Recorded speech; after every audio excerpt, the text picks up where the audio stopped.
को सादर प्रणाम। नौजवान क्रांति का ये 19th एपिसोड है। पंजाब में किसी सब इंस्पेक्टर का हाथ काट दिया लोगों ने, पास ना देने के उसमें 9,000 के आसपास केस टच कर रहे हैं। महाराष्ट्र की हालत ज्यादा खराब है और दिल्ली भी, नोएडा सख्ते में है, यूपी लगभग मतलब मैं आज बड़ा आश्चर्य था, सुबह बैठा हुआ था कि इतनी जल्दी, अभी हम सुन रहे थे कोरोना चाइना में है, कोरोना यहाँ है, कोरोना वहां है, और इतनी जल्दी इसने पूरे भारत को गिरफ्त में ले लिया। पूरा भारत, मतलब एक बड़ी अजीब सी बात है कि देखते देखते, मतलब कहते ना कि सामने वाले ने आपको संभलने का मौका ही नहीं दिया।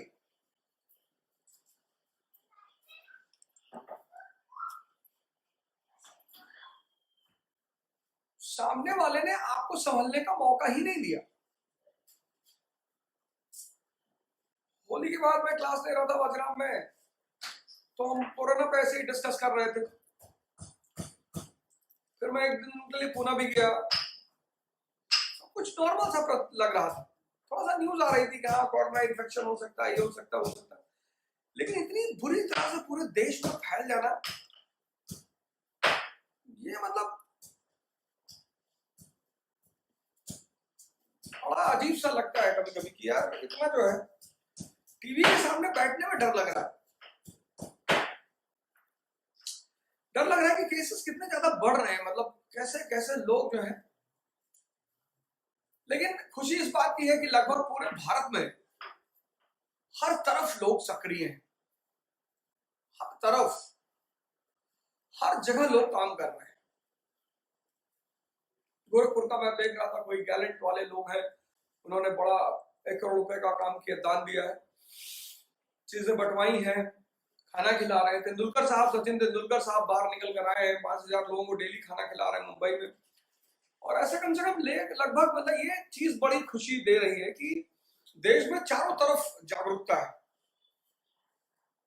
ये बहुत बड़ी बात है। ये मतलब एक ऐसी बात है जो आदमी को बड़ा आशान्वित रखती है।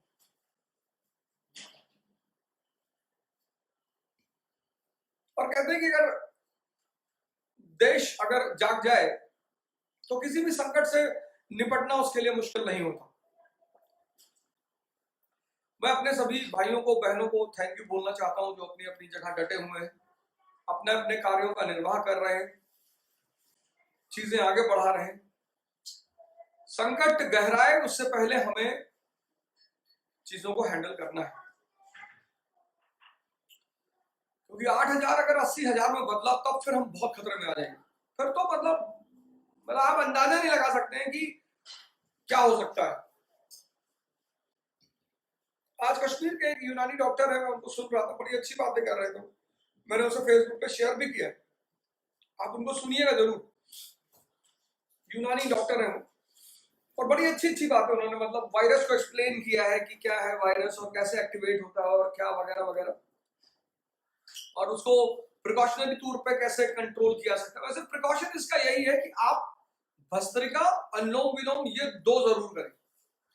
तीनों कर सकते हैं तो बहुत अच्छी बात है, मतलब कपालभाति, भस्त्रिका, अनुलोम विलोम, ये तीनों करें। अगर आप 3 नहीं करना चाहते 2 जरूर करें, भस्त्रिका और अनुलोम विलोम।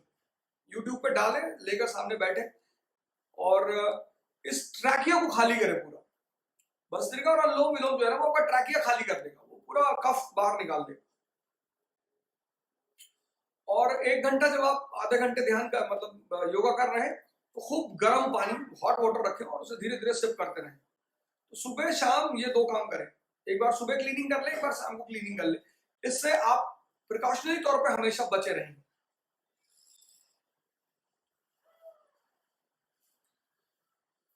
बाकी आज जिस पात्र को मैं उठाने जा रहा हूं, कल मैंने थोड़ा सा जिक्र किया था उस आदमी का, अशोका द ग्रेट। तो मतलब द ग्रेट जो है, अब कई सारे लोग कहते हैं कि गांधी द ग्रेट क्यों नहीं लिखा जाता, बुद्धा द ग्रेट क्यों नहीं लिखा जाता, महावीरा द ग्रेट क्यों नहीं लिखा जाता। मोहम्मद द ग्रेट क्यों नहीं लिखा जाता? नहीं साहब, पैगंबर जो है वो दुनियावी चीजों से ऊपर होते हैं, इसलिए किसी भी पैगंबर को हम द ग्रेट नहीं लिखते।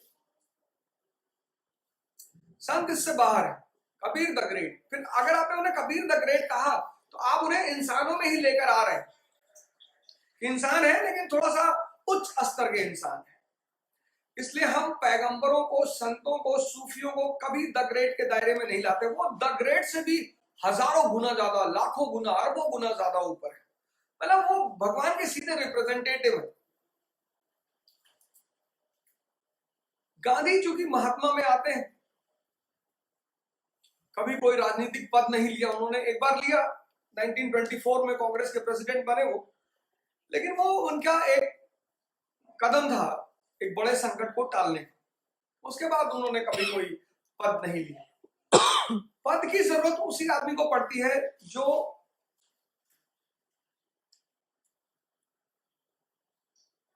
बिना पद के अपने अस्तित्व को बनाने में सक्षम नहीं। I will repeat it again. Only those people require post who cannot create their position in the society without any post. Mahavir को किसी पद की जरूरत नहीं है, वो अंदर से इतने ताकतवर है ना कि वो किसी भी कहीं भी रहेंगे, उनकी आइडेंटिटी रहेगी, उनकी पहचान रहेगी। विवेकानंद को किसी पद की जरूरत नहीं, कलाम साहब को किसी पद की जरूरत नहीं थी, लेकिन चूंकि उन्हें मिलता गया तो वो लेते भी गए। वो ऐसा नहीं कि ये लोग मना करेंगे, मिल गया तो कोई बात। लेकिन हिस्ट्री में हम द ग्रेट शब्द इस्तेमाल करते हैं, इसलिए करते हैं कि हम सोचते हैं कि यार ऐसी भी सोच होती है क्या? मतलब एक इंसान के पास इतनी लेवल की सोच हो सकती है। Ashok, Bharat unity in diversity का देश है। India is a country of unity in diversity.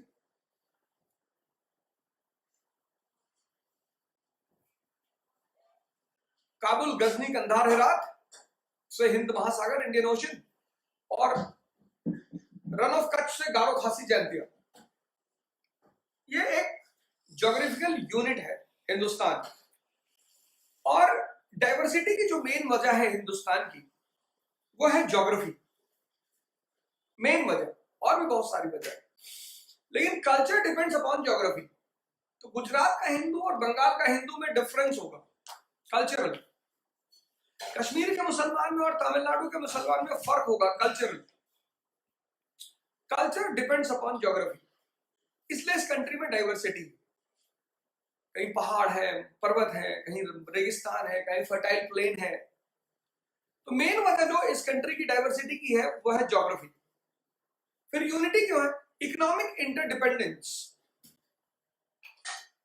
अब साउथ मसाले का केंद्र है, वो मसाला आएगा उत्तर भारत, नॉर्थ इंडिया। नॉर्थ इंडिया से वो निकलेगा सिल्क रूट, सिल्क रूट से यूरोप जाएगा। नॉर्थ इंडिया किस चीज का सेंटर है? टेक्सटाइल का, लेदर वर्क का। इकोनॉमिक इंटरडिपेंडेंस जो है वो यूनिटी का की वजह है। ये रहा यूनिटी इन डाइवर्सिटी की वजह। इसलिए अर्थशास्त्र जो है चक्रवर्ती के कॉन्सेप्ट की बात करता है। वो मिथुन चक्रवर्ती नहीं, चक्रवर्ती कहता है कि 1000 योजन पर, योजन was a unit of distance in ancient time. 1 योजन वाज इक्वल टू 7 किलोमीटर। 1 योजन बराबर 7 किलोमीटर। तो अर्थशास्त्र कहता है कि जिसका भी 1000 योजन पर शासन होगा वो चक्रवर्ती सम्राट होगा। यानी वही काबुल, गजनी, कंधार से कन्याकुमारी और गारो खासी जयंतिया से रन ऑफ कच्छ। अशोक जो है पहला चक्रवर्ती सम्राट रहा हिंदुस्तान का। तो भारत यूनिटी इन डाइवर्सिटी का मुल्क है, और हमें हमेशा सबको साथ लेकर चलना पड़ेगा। और ये एक बहुत बड़ी चुनौती है इस देश के सामने, इस देश के सामने, इस देश के शासकों के सामने। वो हमेशा चुनौती रही है।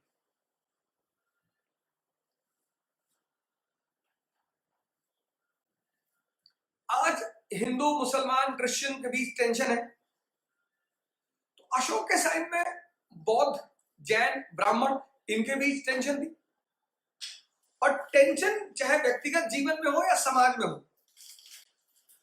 वो विकास नहीं होने देगी। Tension is the biggest obstacle for growth and development. इसलिए तो बहुत सारी फैमिलीज अपने बच्चों को बाहर पढ़ने भेज देती हैं, क्योंकि जहां परिवार है, समाज है, वहां प्रतिदिन कोई ना कोई चुनौती तो होगी। और आप देखिए, जब आप बाहर पढ़ने आते हैं तो बहुत सारे पेरेंट्स इतने मैच्योर होते हैं कि वो घर की दिन प्रतिदिन की जो गतिविधियां हैं उनको अपने बच्चों को कभी नहीं बताते। हाँ, ऐसा बच्चा, पापा की तबीयत ठीक है, हाँ दादी बहुत अच्छी, बहुत बढ़िया, मस्त है दादी, आज तो 6 किलोमीटर घूम कर भी आई है। कहते ना, किसी को बर्बाद करना, उसको टेंशन दे दो। Tension is the biggest obstacle for growth and development of an individual, society, community and nation. इसलिए परिवार के मुखिया को, देश के मुखिया को इस चीज पर सबसे ज्यादा ध्यान देना चाहिए कि टेंशन से बचाए। मैंने कहा कि उसकी ग्रेटनेस की जो पहली वजह है वो ये है कि तब तो हिंदुस्तान नेशन था नहीं, नेशन तो बना 1947 में, लेकिन उस परिस्थिति में जब हिंदुस्तान राष्ट्र नहीं था, तब उस आदमी को ये बात समझ में आई कि इंडिया का फंडामेंटल प्रिंसिपल है यूनिटी इन डाइवर्सिटी। जिसने भी इस डाइवर्सिटी को तोड़ने की कोशिश की, जिसने भी, चाहे वो औरंगजेब हो, चाहे वो अडवाणी जी हो, कोई भी, वो मारा गया, वो फिर बचा नहीं। इस डाइवर्सिटी को तोड़कर आप इस देश को चला ही नहीं सकते।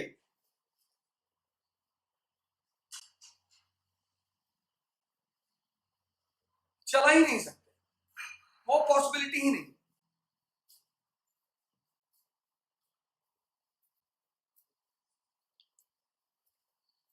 तो जो पहली बात उसकी ग्रेटनेस की है, जैसे आज मैं देखता हूं, मेरे बड़े सारे जानने वाले हैं, मित्र हैं, दोस्त हैं, परिचित हैं,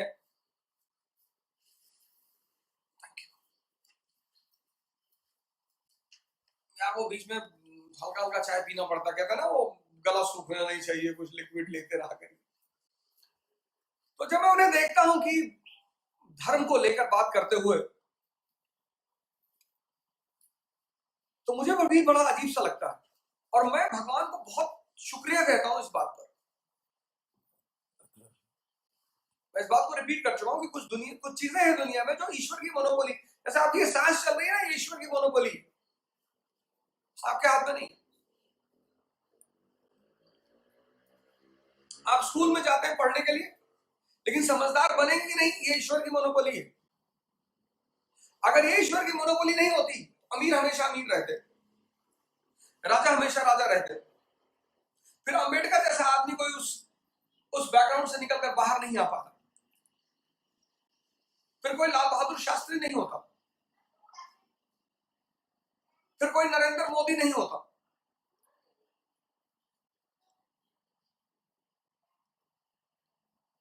क्योंकि हर समाज का, हर राष्ट्र का जो शाही तबका होता है, एरिस्टोक्रेसी, वो सर्कल बना लेती है।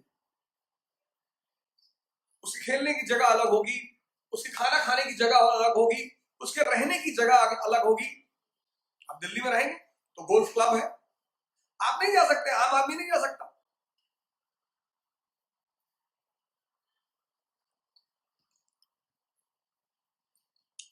एरिस्टोक्रेसी सर्कल बना लेती है कि आम आदमी को अंदर ही मत आने दो। और जब भी कोई आम आदमी उसमें अपनी जगह बनाता है, एरिस्टोक्रेसी को बहुत दुख होता है।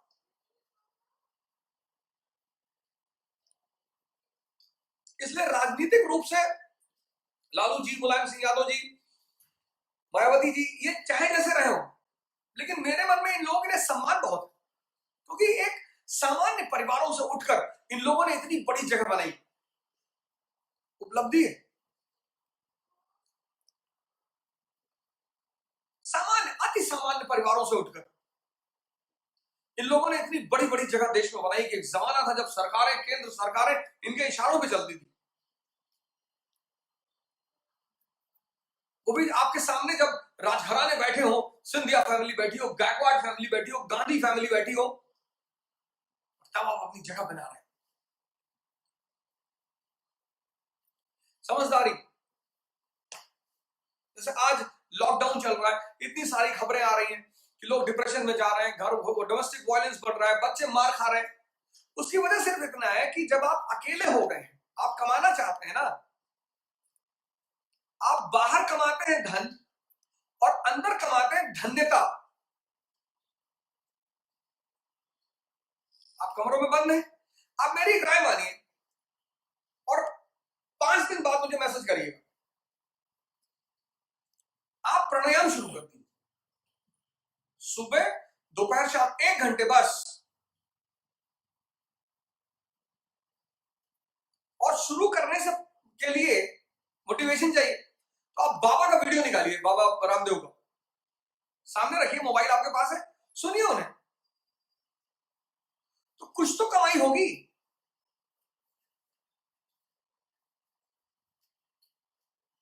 पैसा नहीं आएगा, शरीर और मन ताकतवर तो होगा, समय का सदुपयोग तो होगा।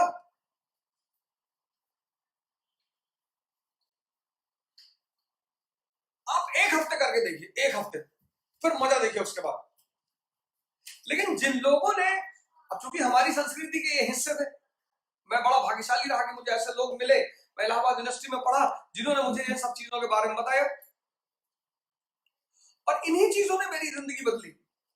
ध्यान, मतलब मुझसे कोई अगर मिलता है, मेरे शहर के लोग मुझसे मिलते, कहते हैं आवाज यार बताओ यार कैसे क्या किए, मैं कहता हूं ध्यान। किसी को भी अपनी जिंदगी बदलनी हो, ये अशोक, इसकी जिंदगी में 3 लोग हैं जिसने इसकी जिंदगी बदली। ये भी चंडाल अशोक, भाइयों को मार डाला संस्कृत और पाली ग्रंथों के हिसाब से। काम अशोक, अय्याशी में डूबा रहने वाला अशोक। लेकिन ये बड़ा प्रभावित हुआ निग्रोध से। इसके भाई का बेटा था निग्रोध। जब उसके मुंह से प्रवचन सुना कि संसार, और कहा कि संसार आज तक किसी के हाथ में नहीं आया, इसलिए जिसने भी संसार पकड़ने की कोशिश की, फाइनली वो दुखी ही रहा। फाइनली स्टीव जॉब्स हमारे सामने सबसे बड़ा उदाहरण है। इसका मतलब ये नहीं कि धन नहीं कमाना चाहिए, बिल्कुल कमाइए, लेकिन इंटरनल और एक्सटर्नल मैनेजमेंट होना ही चाहिए। अपने कॉस्ट पे मत कमाइए, अपने कॉस्ट पे मत कमाइए, अपने आनंद के कॉस्ट पे मत कमाइए, अपनी जिंदगी के कॉस्ट पे मत कमाइए। कमाइए जरूर। कैपिटलिज्म ने पागल कर दिया लोगों को। Time is money,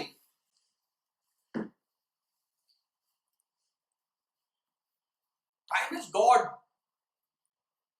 time is not money. समय भगवान है।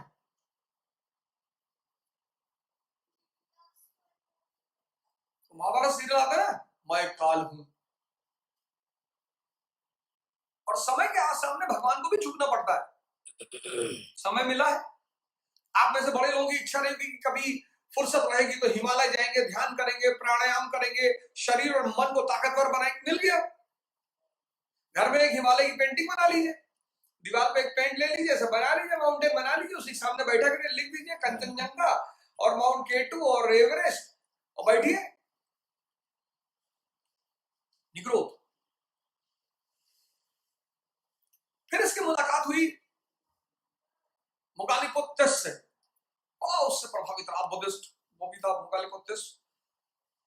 उपगुप्त ने शायद इसे दीक्षित किया बुद्ध धर्म। बुद्ध से बड़ा प्रभावित रहा।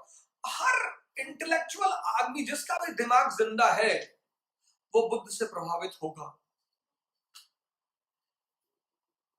इसका मतलब ये नहीं है कि बाकी लोगों से वो प्रभावित नहीं होगा, लेकिन बुद्ध से भी वो प्रभावित होगा। मैं बचपन से हिंदू परिवार में पैदा हुआ, तो राम, कृष्ण, शंकर भगवान, माँ दुर्गा, इन्हीं लोगों को देखा। पिताजी ने, माताजी ने बड़ी कहानियां सुनाई, पूजा पाठ हुआ। लेकिन मैंने कहा ना, जब मैंने बुद्ध का दर्शन पढ़ा, मैंने कहा यार ये तो बहुत क्या बात कर रहा है ये आदमी।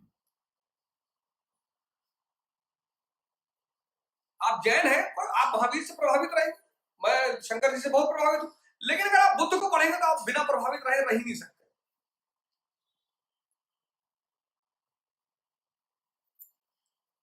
तो इस आदमी ने इस यूनिटी इन डाइवर्सिटी के कॉन्सेप्ट को समझा और पॉलिसी ऑफ धम्मा को लागू किया। धम्म, और भाई साहब क्या बात है उसके, जो अगर आप पूरा धम्म तो मैं यहां डिस्कस नहीं कर सकता, लेकिन 2-3 पॉइंट आपको जरूर बताऊं। किम चू धम्मे, वो जो मैंने कल आपसे कहा था ना, रोमिला थापर जी की किताब है अशोका मौर्य एंड मौर्यस, उसमें लिखा हुआ किम चू धम्मे, what is Dhamma. Rock edict है और रॉक एडिक्ट में खुद ही क्वेश्चन पूछा है किम चू धम्मे, व्हाट इज धम्म, धम्म क्या है, और फिर आंसर भी खुद ही दिया। अपासियाने बहुकयाने दयादाने सचे साचवे माधवे साधवे चा। अपासियाने अल्पपा, राज्य है ना, राज्य संत नहीं हो सकता। अपासियाने बहुकयाने, सबका कल्याण नहीं, बहुत लोगों का कल्याण। अपासियाने बहुकयाने दया दाने, दया और दान, सुचिता, सच्चे साचवे, माधवे, मृदुता। जैसे अभी मैं वीडियो देख रहा था फेसबुक पे, तो कोई पुलिस ऑफिसर था, वो बड़ा बेचारा कितने ढंग से लोगों को रोक रहा था, और भाई साहब कहां जा रहे हैं, आइए 4 बातें कर ले। कहां निकले थे, सिगरेट पीने निकले थे, गुटखा खाने, अच्छा डंडा खाने निकले थे। अब देखो प्रशासन का ये भी एक तरीका है लोगों को हैंडल करने का।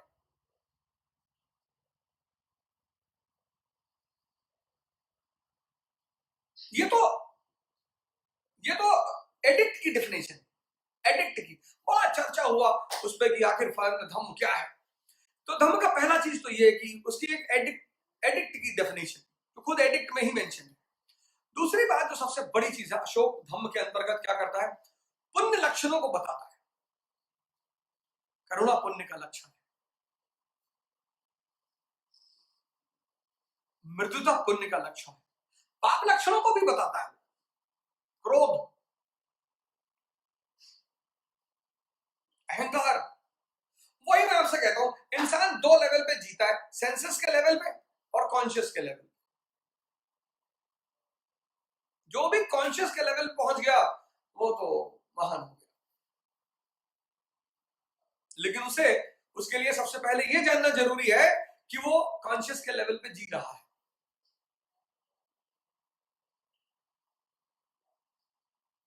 उसका जो 12th रॉक एडिक्ट है, 12th बहुत इंपॉर्टेंट, 12th रॉक एडिक्ट, उसमें वो कहता है कि धम्म की जो सबसे इंपॉर्टेंट फीचर है वो है सार वृद्धि। सार वृद्धि, सार इंग्लिश में वर्ड है ना एसेंस, इंक्रीज इन एसेंस, सार वृद्धि। कहता वो 12th रॉक एडिक्ट, 12th, मैं फिर से बता दूं, 12th रॉक एडिक्ट में वो कहता है कि धम्म का जो सेंट्रल थीम है वह है सार वृद्धि। मेरे ईसाई दोस्त हैं, वो कहते हैं कि हम तो हेवन जाएंगे ही जाएंगे। हमने कैसे, बोले जो जीसस के साथ है वो हेवन जाए। हमने कहा मतलब हम लोग नहीं जाएंगे, बोले अरे अब आ जाओ जीसस के अंडर में आ जाओ तो चलो। हमारे बहुत सारे मुसलमान भाइयों को लगता है कि हमारा तो जन्नत कन्फर्म है, लेकिन काफिरों में भी जो थोड़ा सा अच्छे हैं तो अल्लाह उनका थोड़ा सा अलग से कुछ मामला देखेगा। जन्नत भले ना दे, लेकिन थोड़ा सा स्लीपर उपर में डाल देगा, एसी फर्स्ट क्लास भले ना दे, स्लीपर में डाल देगा, जनरल में बैठा लेगा, लेकिन बैठा लेगा गाड़ी। हिंदू कहता है हमारे स्वर्ग में हमारे सिवा कोई रहेगा ही नहीं। ये सब पागल है।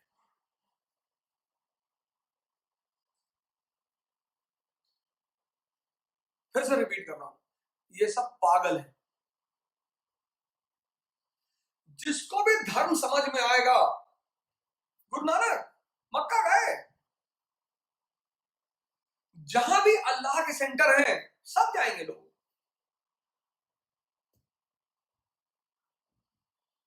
मक्का गए, कितनी बार मक्का हज करने गए, वो सलाम करके आए।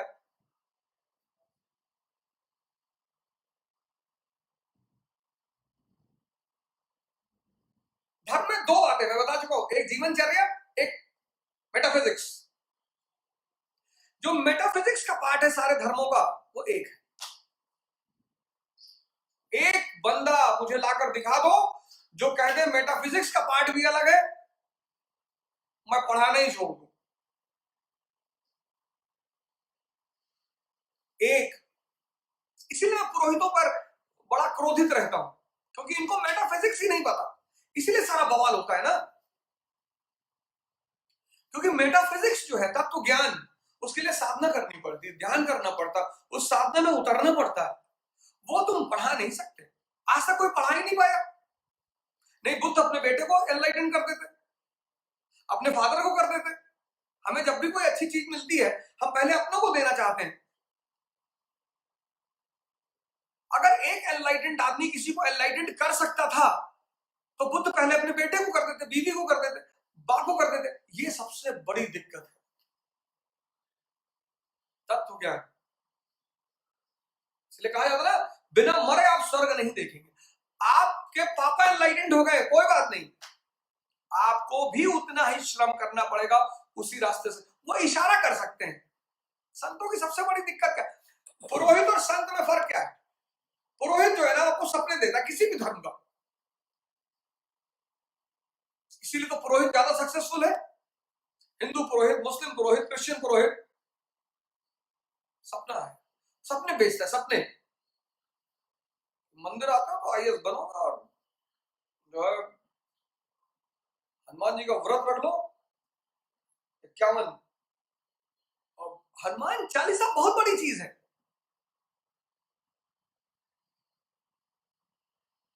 चिरगुर चरण सरोज रज निंदन मुकुर सुधार वर्ण और अकबर विमल जस जो दायक फलचार, जो दायक। लेकिन गुरु चाहिए, चिरगुर चरण गुरु चाहिए जो आपको साधक बना दे, जो आपके मन के विकारों को आपको दिखा दे, जो आपको दिखा दे कि आपके पास इतना बड़ी दवा है। उसकी लाइन पढ़िए, राम रसायन तुम्हारे पासा, कॉन्शियस, राम मतलब कॉन्शियस, राम रसायन तुम्हारे पासा, सदा रहो रघुपति के दासा। रोग दोष निकट नहीं आवे, महावीर जब नाम सुनावे। जब आप साधना में राम रसायन, राम जो रस है, चैतन्य का जो रस है, जब आप उसको देख लेते हैं, पुरोहित जानता ही नहीं। वो किसी भी धर्म का पुरोहित, मैं तो बड़े पुरोहितों से मिला हूं, तो जानता ही, लेकिन वो जिंदा इसीलिए है, ना जानने के बाद भी उसका महत्व इसलिए है क्योंकि वो सपने दिखाता है लोगों, बिना श्रम के सपना। कबीर क्या कहते हैं?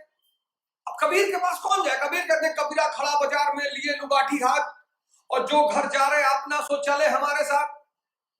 यार हम घर बनाने के लिए आ रहे हैं, तुम घर जलाने के लिए कह रहे हो? कौन नहीं जाएगा कबीर के साथ? यहाँ सबकी तमन्ना है घर बनाने की।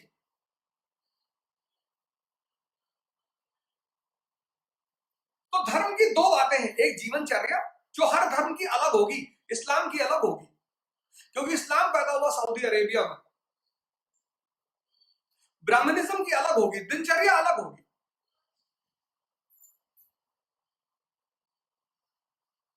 ड्रेस स्टाइल अलग होगा, कल्चर तो बिल्कुल अलग होगा।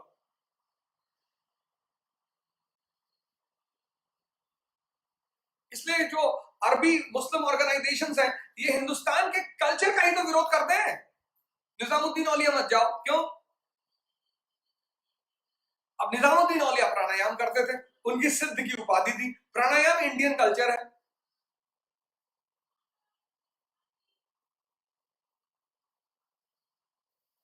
ये सारा मामला जो है, ये जो लड़ाई चल रही है, वो क्या है? आज ये जो आप डिफरेंसेस देख रहे हो वो ये है कि हिंदुस्तान का रहने वाला आदमी हिंदुस्तान के कल्चर का विरोध कैसे कर सकता? क्योंकि कल्चर किस पे डिपेंड करता है? ज्योग्राफी पे। आईने अकबरी खोल के देखिए, अकबर के दरबार में रंग चलता था, होली चलती थी। मोहम्मद बिन तुगलक को होली बहुत पसंद थी, लेकिन किसी ने तो आकर पढ़ाया, किसी ने तो ये बात बताई कि ना, ये इस्लाम का पार्ट नहीं, ये इस्लामिक कल्चर का पार्ट नहीं है।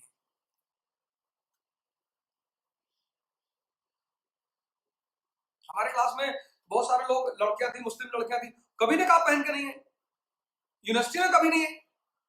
जितना मैं अब अपनी क्लास में देख लेता हूं, अच्छी चीज है, बहुत बढ़िया चीज, उसमें कोई बुराई नहीं है, उसको मैं बहुत अप्रिशिएट करता हूं। लेकिन लेकिन डिफरेंसेस,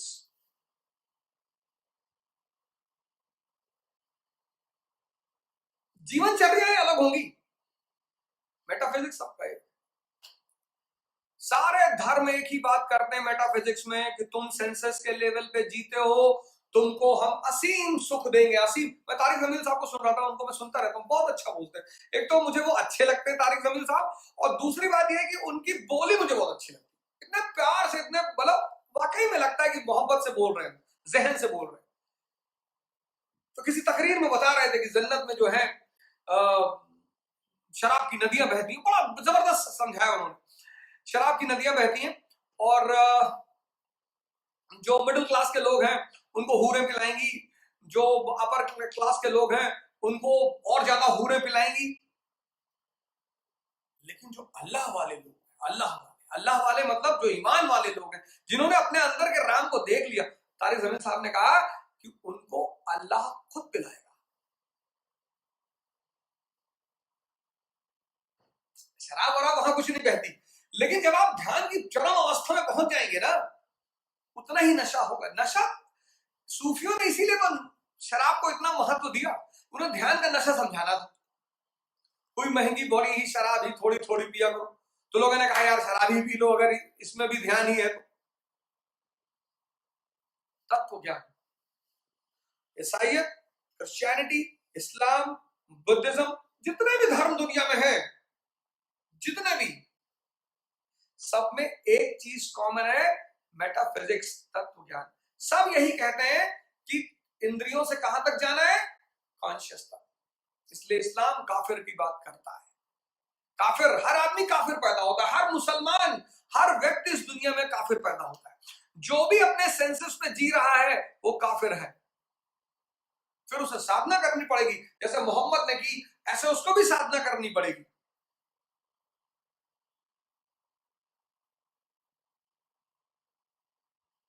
अपनी कॉन्शियस तक जाना पड़ेगा, मेहनत करना पड़ेगा, श्रमण बनना पड़ेगा। यही बात हिंदुइज्म कहता है कि हर व्यक्ति शूद्र पैदा होता है, हर व्यक्ति। कुछ लोगों ने क्या किया, उसको पलट दिया कि हम ब्राह्मण घर में पैदा हुए, हम ब्राह्मण। जी नहीं, जो भी अपनी इंद्रियों पे जी रहा है वो शूद्र है।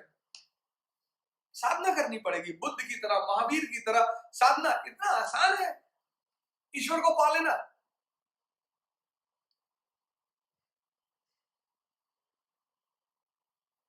तो अशोक कहता है 12वें शिलालेख में, 12th रॉक एडिक्ट में कहता है, सारवृद्धि is the central theme of धम्म।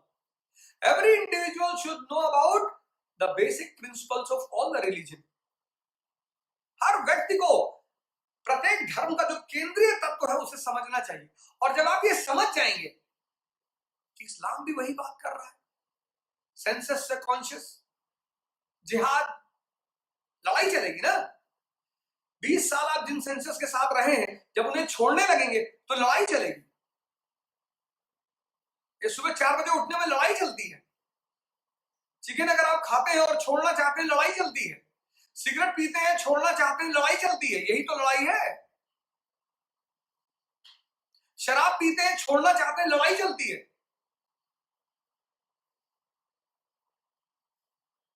हर वो चीज जो आपके मन को मस्त करती है, उसको जब आप छोड़ते हैं, करेला आपके मन को मस्त नहीं करता। 1 लीटर करेला पी गए, उसका मन से कुछ लेना देना ही नहीं है।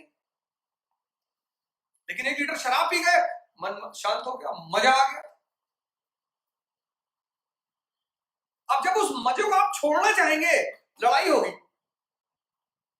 ये लड़ाई ही जिहाद है। 20 साल आप जिस सेंसस के साथ रहे हैं,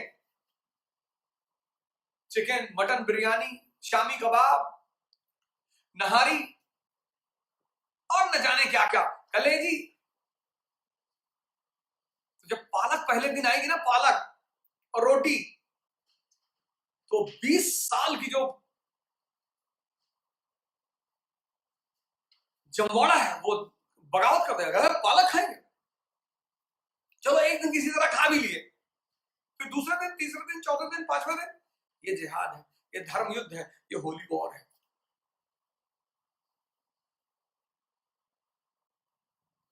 कोई भी व्यक्ति जो धर्म को समझता है, बड़ी बात है सर, अशोक समझता था तभी तो महान बना, तभी अशोक महान। यार चंदन लगाए, दाढ़ी बढ़ाए, बातें बेवकूफी जैसे करते हैं।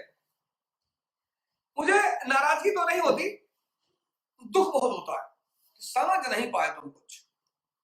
बड़ा दिमाग लगाए, बड़ा यूनिवर्सिटी में पढ़े, कॉलेज में पढ़े, किताब पढ़े, अंडरलाइन किए, थीसिस लिखे, रिसर्च स्कॉलर रहे, लंदन गए, यहाँ गए, कुछ फायदा नहीं हुआ।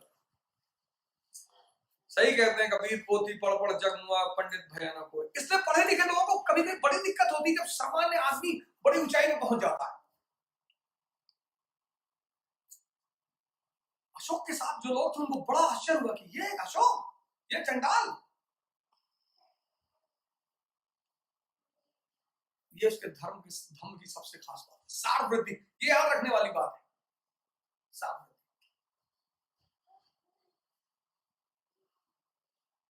ये बात अगर किसी को समझ में आ जाए, राजा को, कोई भारत के राजा को, यूनिटी इन डाइवर्सिटी, शिलालेख लगवाया उसने, रॉकेट एक्ट्स बताया लोगों को, वचोगुति, क्या वर्ड यूज करता है वो, वचोगुति। कहा किसी भी धर्म के बारे में बुरा मत बोलिए, पहले समझिए।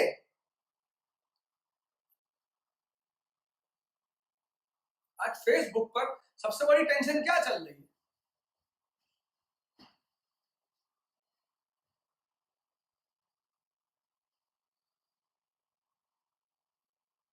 पहली बात, इस देश की यूनिटी इन डाइवर्सिटी को समझता है, पॉलिसी ऑफ धम्म। दूसरा काम उसने किया, रेवोल्यूशनरी चेंजेस इन एडमिनिस्ट्रेशन।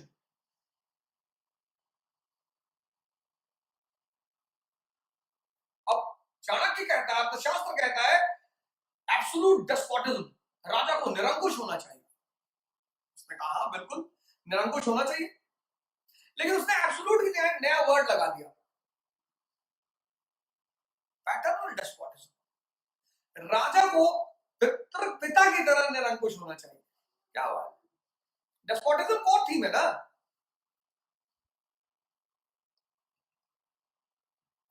क्या व्यवहारिकता ऐड कर रहा है वो एडमिनिस्ट्रेशन, एडमिनिस्ट्रेशन को कितना एप्लीकेबल बना रहा है।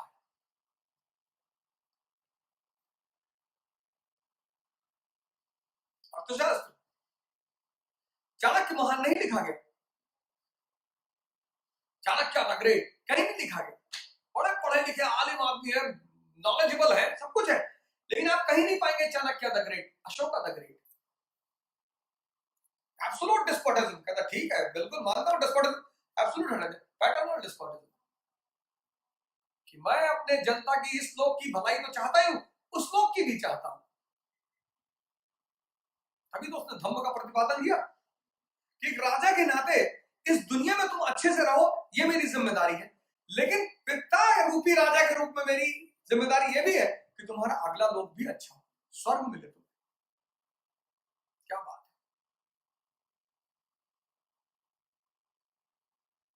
अर्थशास्त्र कहता है कि king is highly responsible to the people। राजा का प्रजा के प्रति उच्च दायित्व है। तो कहता नहीं यार, king is debtor of the people, राजा प्रजा का ऋणी है। क्या हुआ? और किसी से, आपने किसी से लोन लिया है और आपने 2 बजे आ गया आपसे मिलने के लिए कि भैया हमारा पैसा, तो आपसे भगा नहीं पाएंगे। तभी वो अपने ऑफिसरों से कहता, प्रतिवेदकों से, कि मैं कहीं भी रहूं, रंग महल में रहूं, पूजा कर रहा हूं, कहीं भी 24 घंटे कभी भी प्रजा को लेकर अगर कोई भी मुद्दा है तुम आकर मुझसे मिलो। क्यों? क्योंकि मैं प्रजा का ऋणी हूं। क्या हुआ? ये सब चीजें निकालनी है आपको। Paternal despotism. तो पहली बात तो वो कहता है कि पितृ निरंकुशता, पितृ, पैटर्नल डिस्पोटिज्म। दूसरा वो कहता है कि किंग इज डेक्टर, राजा प्रजा करनी है, तो प्रतिवेदकों से कहता है 24 घंटे में कहीं नहीं हूं, आप आइए मुझसे मिलने के लिए। तीसरी बात, इंस्पेक्शन, पीरियोडिकल इंस्पेक्शंस अधिकारियों को भेजता है। जो सेंसिटिव इलाके वहां 3 साल पे, बाकी 5 साल पे।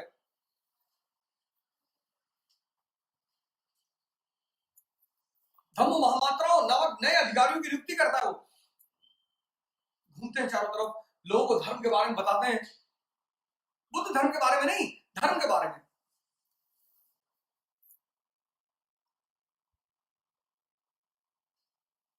दूसरी महानता, पहली महानता हिंदुस्तान की यूनिटी इन डाइवर्सिटी को समझता है वो। दूसरी महानता एडमिनिस्ट्रेशन को एप्लीकेबल बना रहा है, व्यवहारिक, कि लोगों को लगे नहीं भैया अपने पिताजी हैं। तीसरी महानता जो आज भी हम फॉलो करते हैं, फॉरेन पॉलिसी, धम्मा मिशंस। हमारा नियम ही यही रहा, हमारी फॉरेन पॉलिसी यही रही, लिव एंड लेट लिव। हमारे पड़ोसी हमारी समृद्धि का द्वार है। Our neighbours are the doors of our prosperity. अब हमें सिल्क रूट पे जाना है, हम अफगानिस्तान होके जाएंगे। हमें इंडो चाइना जाना है, हम बर्मा होके जाएंगे। हमें साउथ ईस्ट एशिया जाना है, हम श्रीलंका होके जाएंगे। हमें सऊदी अरेबिया जाना है, हम ईरान होके जाएंगे। तो ये हमारे सारे नेबर हमारी समृद्धि के दरवाजे हैं। All our neighbours are the door of our prosperity. तो जिस आदमी से हमें फायदा होने जा रहा है, हम उससे लड़ाई क्यों करेंगे? धम्मा मिशंस, धम्मा। श्रीलंका में उसने अपने बेटा और बेटी को भेजा, महेंद्र को, संघमित्रा उसकी बेटी और महेंद्र उसका बेटा। क्या फॉरेन पॉलिसी है!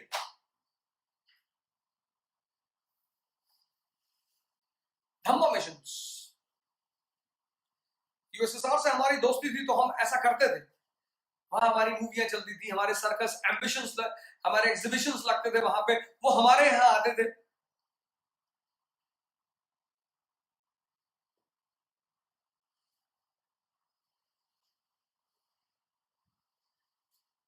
तो पहला, he is the man who understands the unity and diversity of India.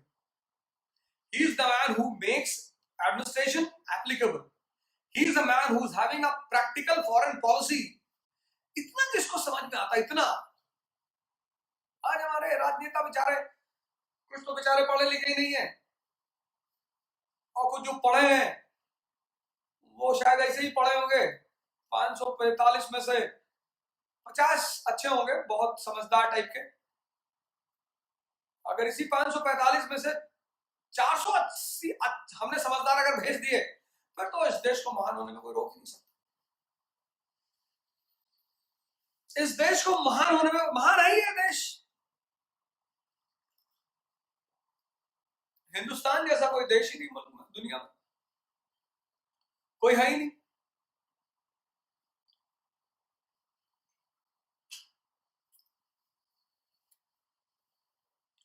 हमारा भारत जैसा कोई देश ही नहीं।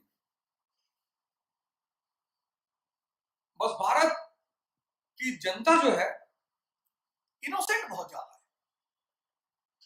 60% इनोसेंट है, 20% बहुत बदतमीज है, बहुत।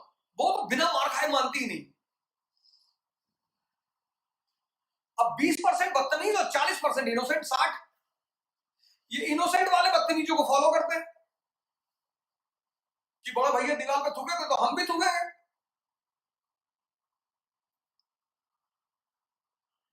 यहाँ आदमी गलत करता है और फिर दूसरों को इंस्टिगेट करता है करने के लिए। जहां दीवार पे लिखा है ना कि यहाँ थूकना मना है, तो एक आदमी जाके थूकेगा, फिर दूसरों से कहेगा कि तो तुम नहीं थूक पाओगे क्या, थूक देना। तो 60% जहां जनमानस इस तरह का होगा, तो राजा को थोड़ा डेंजरस होना पड़ेगा। मोहम्मद बिन तुगलक, डॉक्टर मनमोहन सिंह, इसलिए ये लोग इस देश को नहीं चला सकते थे। राजा के रूप में तो चला ही नहीं सकते। तेंदुलकर कितने अच्छे प्लेयर, पर क्या आप एज ए कैप्टन कभी नहीं समझ रहे? दादा आंख दिखाता था जिसको सीधा खड़ा हो जाता था। महेंद्र सिंह धोनी बैलेंस टेम्परामेंट, जिसको समझ में आए वो महान, जो चुनौतियों और संघर्षों से प्यार करे वो महान, जो जहर पी के मस्त रहे वो महान,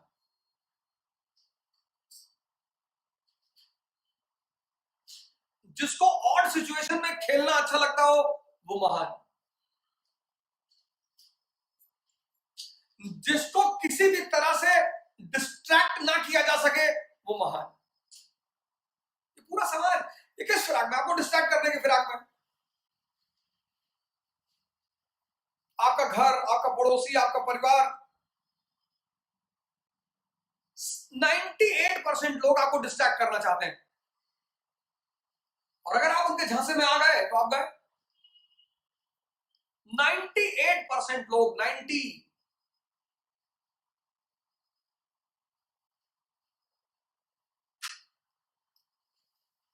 इसीलिए तो इस दुनिया को चक्रव्यूह कहा गया। आप आईएएस की तैयारी करने जा रहे हैं, 100 लोगों में से 98 लोग आपसे यही कहेंगे कि टफ है, बहुत टफ है। नहीं जाओ, तुम तो खैर अच्छे लड़के हो, निकाल लोगे, लेकिन टफ है। 2 लोग आपसे कहेंगे कि नहीं बेटा बिल्कुल तैयारी करना चाहिए, एकदम जाओ, कोई बात जाओ। अरे वो देखो तिवारी का लड़का बिल्कुल पढ़ने में अच्छा नहीं था, हो गया। 100 में से 98 आपसे बोलेंगे कि नहीं जाओ जाओ, खैर दे तो 1-2 अटेम्प्ट देना चाहिए सबको। ये हमारे यहाँ ठाकुर साहब का बच्चा 4 अटेम्प्ट दिया था, फिर पागल हो गया, तो जो है देना चाहिए, लेकिन तब पर भी देना चाहिए, 1-2 अटेम्प्ट तो दे ही देना चाहिए। हो ना हो तो भगवान के हाथ में। 98% लोग आपको हमेशा डिस्ट्रैक्ट करना चाहते हैं, और अगर आप कमजोर मन के आदमी हैं हो जाएंगे।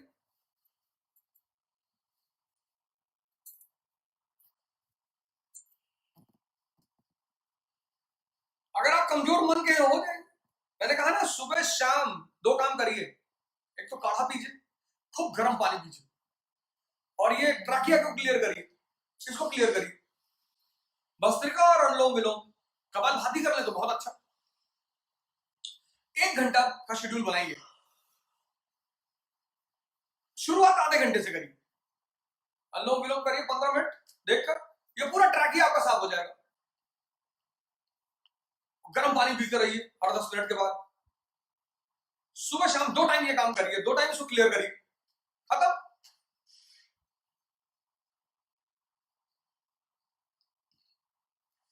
इससे पहले कि बीमारी आपको पकड़े प्रिकॉशन ले लीजिए।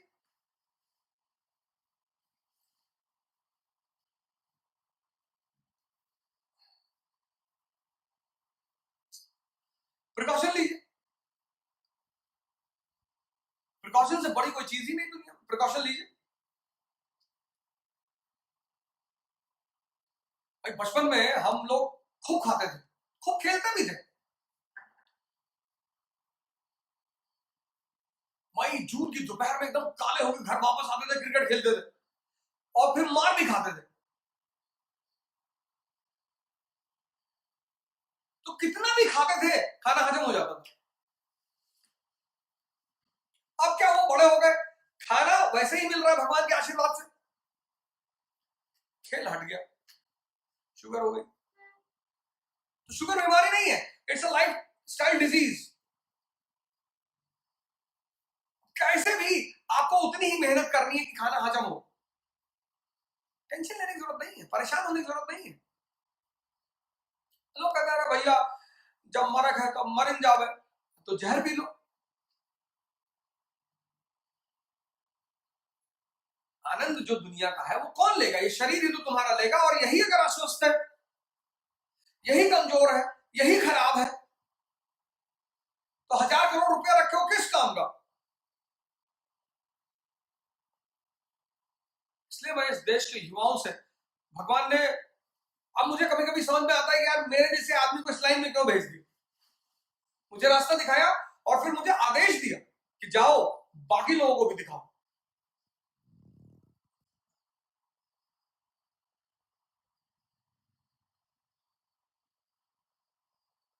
लॉकडाउन चल रहा है, चलने दीजिए, घबराइए मत।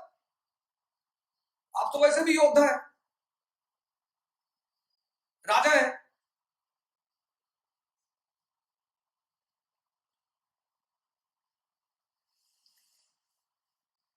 क्रांति रुकनी नहीं चाहिए। संकट खत्म हो जाएगा, फिर अगला टास्क दे दूंगा।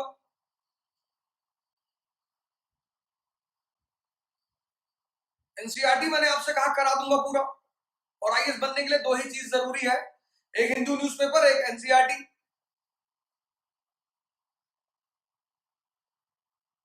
कल मैंने पूछा था आपसे कि मौर्य राजा की सबसे प्रोमिनेंट फीचर क्या था, किसी ने भी कमेंट बॉक्स में कमेंट में आंसर नहीं लिखा। प्रशांत जी सीधे बैठिए, नहीं तो आप जो है बार बार इधर उधर कर रहे हैं।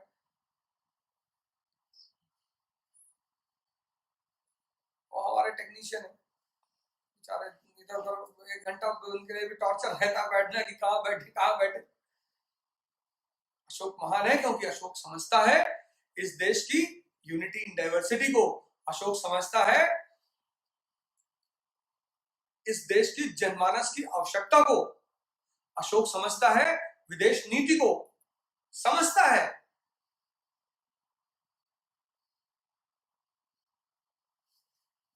अब एक लड़की है 22 साल की, बहुत खूबसूरत, दुनिया की सबसे खूबसूरत लड़की, और 1 लाख करोड़ रुपए की मालकिन, और उसका हस्बैंड मार गया। अब दो चीजें देखिए, एक तो दुनिया की सबसे खूबसूरत औरत, और ऊपर से 1 लाख करोड़। जितने भी युवा है वो उसके ऊपर झपकेंगे। बस यही हुआ भारत के साथ। अशोक के बाद कोई उतना दमदार खिलाड़ी पैदा नहीं हुआ घर में।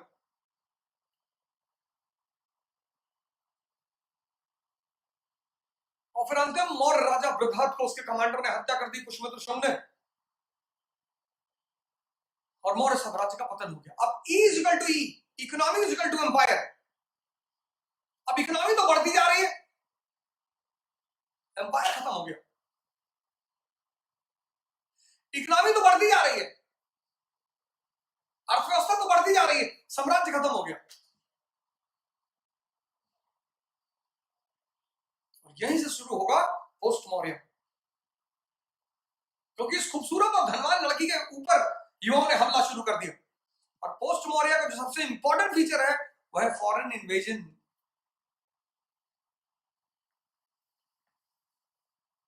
कल कहानी यहीं से शुरू होगी, foreign invasion and post Maurya period. क्रांति चलती रहनी चाहिए, अवेयरनेस को बढ़ाइए। 8,000 प्लस केसेस हो चुके हैं, 9,000 प्लस केसेस हो चुके हैं। आप लेकिन बाहर नहीं निकलेंगे। जो लोग निकल रहे हैं वो प्रशासन की सहमति हमेशा साथ में रखेंगे। जो भी करेंगे बाय द लॉ करेंगे, लॉ के सिवा लॉ तोड़ने की कोशिश कोई नहीं करेगा। किसी भी आप जिले में है, कहीं भी है, आप किसी प्रशासनिक हेल्प चाहते हैं, मुझे मैसेज करिए।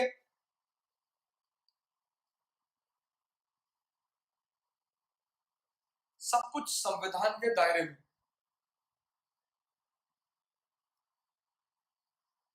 सब कुछ संविधान के दायरे में। Everything should be under the ambit of the constitution.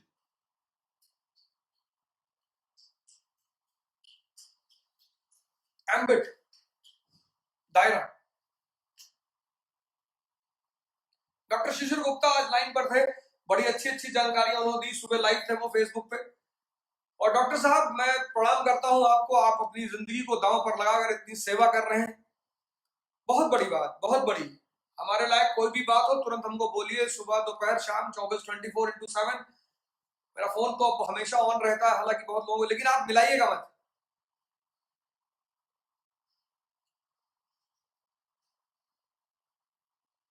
सबसे बड़ी बात रही कि लड़कियों ने बड़ा बढ़ चढ़कर हिस्सा लिया है।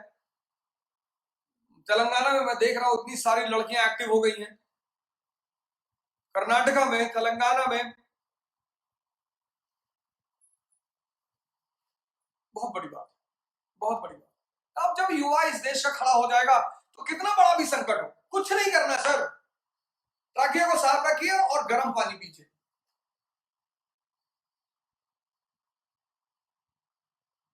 सुबह शाम 2 टाइम करिए, प्रिकॉशन। ऑक्सीजन चाहिए उसको पनपने के लिए, वो आप दीजिए मत, उसको निकाल दीजिए, हाँ यही एरिया में आएगा वो।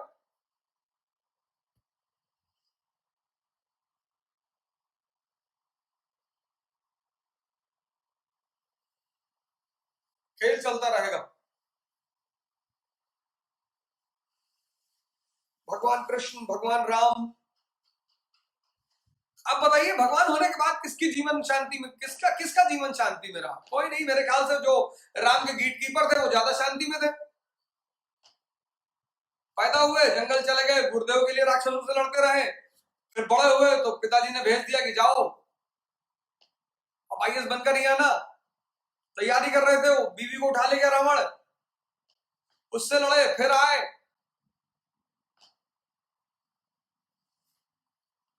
जीवन में कहीं भी, लेकिन हमें लॉलीपॉप दिया जाता है हम सबको बचपन से। 10th पास कर लोगे कायदे से, फर्स्ट डिवीजन 90% मार्क्स आ जाए, बाइक दिला देंगे। तो हम बाइक के चक्कर में पड़ रहे हैं। 12th अगर 90 प्लस आ गया तो कार, फिर 12th के बाद फिर की जल्दी जल्दी नौकरी लग जाएगी भैया, तुम्हारी शादी कर देंगे।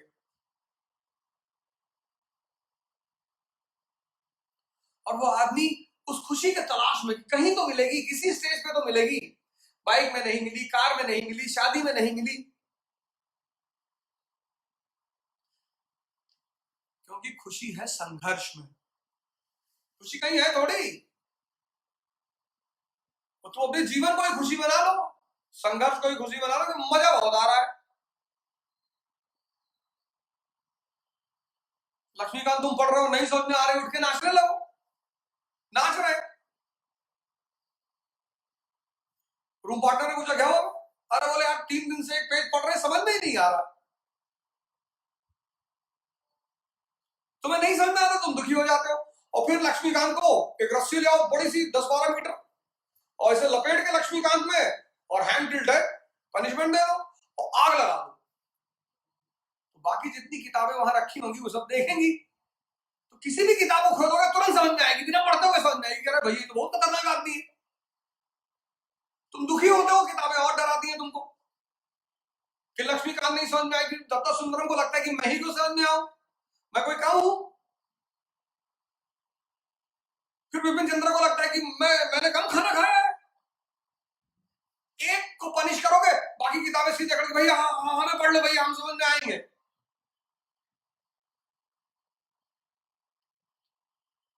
संघर्ष को मौज बनानी पड़ेगी, मजा, आनंद। और इस देश का पूरा दारोमदार आप ही पर है। ये तीसरा विश्व युद्ध हम जीतने जा रहे हैं सिर्फ इस देश के युवाओं के बलबूते पर। कहानी को आगे बढ़ाइए, 10-10, 15-15, 20-20, 25 वो लेते रहिए कहानी को। अवेयरनेस।